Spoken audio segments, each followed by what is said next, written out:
নমস্কার। লীলার সাগর শ্রী রাম ঠাকুর থেকে আজকের নিবেদন মালসাভোগ। শ্রী ঠাকুর বাহেরক গ্রামের শ্রীকান্ত বসুরায় চৌধুরী মহাশয়ের বাড়িতে অবস্থানকালে উপদেশ দিয়েছিলেন, ভোগ রচনা তিনখানা করিয়া দেবেন, একখানা পরম গুরুদেবের উদ্দেশ্যে, একখানা ঠাকুরের উদ্দেশ্যে, অপর একখানা পরম গুরুদেবের সহচরগণ আমাদিগের গুরুভ্রাতা পাগলা ফকিরের জন্য।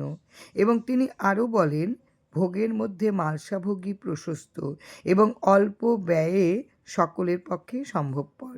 প্রস্তুত করার নিয়ম হচ্ছে চিড়া, মুড়ি, খই, নারকেল কুড়া, কলা, ঘি, মধু, দুধ, চিনি, কিশমিশ ও কর্পূর সহযোগে ভালো করে মেখে 3টি মালসা সাজিয়ে ফটোর পাশে রেখে তার উপর তুলসী দিলেই তা নিবেদিত হয়ে থাকে। সাধ্য অনুসারে এই ভোগে কাজু বাদাম, পেস্তা ইত্যাদিও দেওয়া যেতে পারে। উৎসবাদিতে সর্বপ্রথম মালসা ভোগ প্রস্তুত করা নিবেদন করা হয়। জয় রাম, জয় রাম।